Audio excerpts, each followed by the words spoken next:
Okay, today I'd like to discuss how you might make a monopole, a magnetic monopole. And a magnetic monopole is just a magnet with a pole of only one orientation. So either a north pole like I have here or a south pole. Magnets are typically north and south, but we could have a magnetic monopole of north or south. And the source of magnets and all magnetism that we experience at our level is the electron. The electron is just a little magnet. It's a north-south magnet with a charge in the middle that's negative. And the north and the south is made by the spinning charge. The truth is all magnets are this configuration. They all consist of a spinning charge with a north and south pole. Now, while we see at the macro level, why we see north and south magnets with no charge, that's just because the charge, the negative charge from the electrons is counterbalanced by the protons, while the magnetic effect of the electrons is not counterbalanced by the protons for various reasons that I'll try to go into at the end of the video. So using one of the more interesting models of the electron, which is the quicicle model, we have a double spinning loop of an electromagnetic wave where the negative charge is always pointing outwards and the positive charge is always pointing inwards. And this gives the effect of a completely negatively charged particle that also has a magnetic component going in and out. That's north and south, which is exactly what we have here. So this is the model of electron, the quicicle model of an electron. Now the positron has the points of the charges flipped, so you have a positive pointing particle. Now, what's interesting is you have the magnetic components pointing out here. So I don't know what color I use. I'll just use. So you have all the north pointing components pointing this way, going out, and all the south pointing components going this way. Well, if you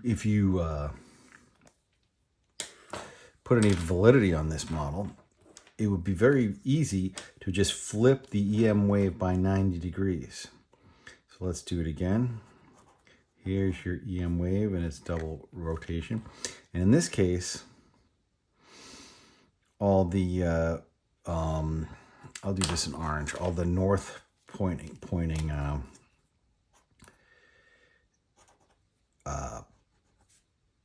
magnetic forces would go outwards, and all the south-facing forces magnetic would be inwards. Because an electromagnetic wave, the magnetism portion of it is at 90 degrees to the electrical or charge portion. But what gets interesting there is that in that case, the positive portion of the electromagnetic wave is pointing forward, and the negative portion of the wave is pointing backwards. Okay. And therefore you now have a negative and a positive element of the particle. So what you essentially have is a dual charged particle, a particle with a negative and a positive component, with only a single magnetic component. And so it would look like this. Now I may have actually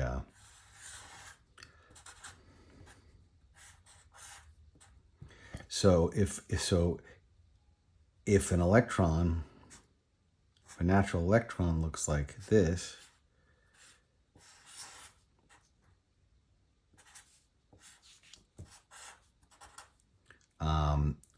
a monopole would look like that.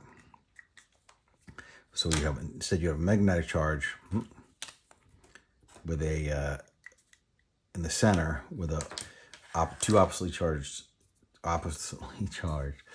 ends versus a negatively charged particle with a north and a south pole of the magnet.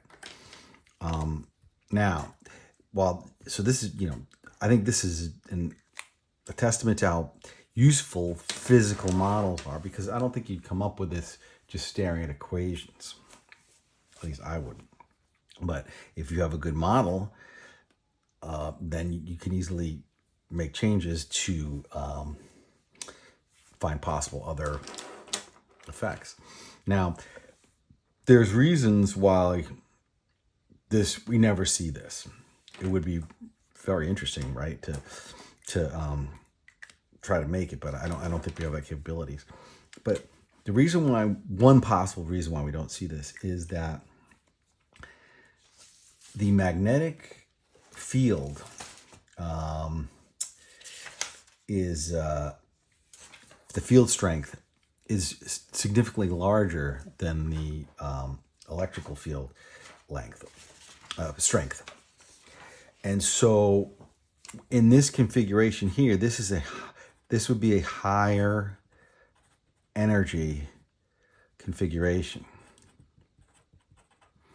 So if you were in this configuration, let's say you started out like that when you're creating the particle as part of maybe pair production, there would be a huge energy incentive to flip into this mode, to flip down into this mode as a lower energy state. And so conceivably, if these particles, if monopoles were made, they would flip and release energy, creating just normal electrons. It would be interesting, trying to identify that flip, or if it ever occurs, would be maybe a point of research. I don't know if it's how realistic that would be, though, and if it would ever take this form at all.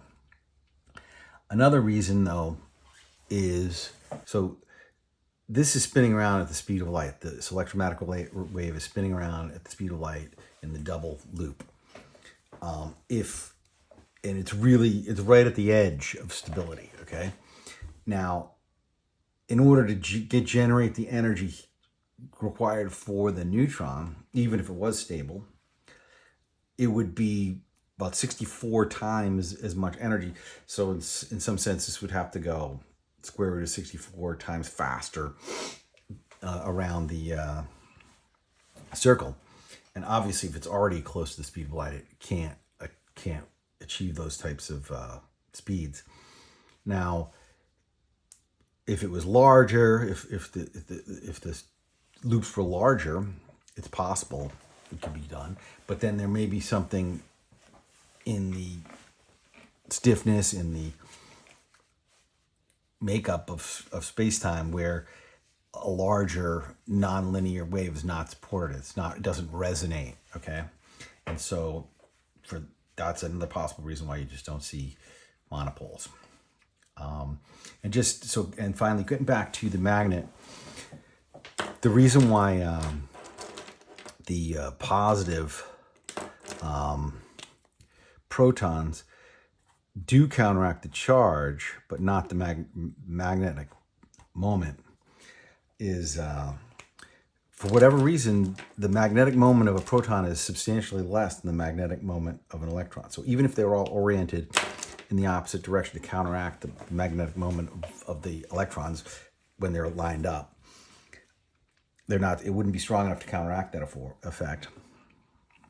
And secondly, protons are less mobile. So it's very difficult for them to change orientation to form a lot of lined up protons, while the electrons, at least in metals and things like that, can more easily change their orientation and all line up to create a large magnet.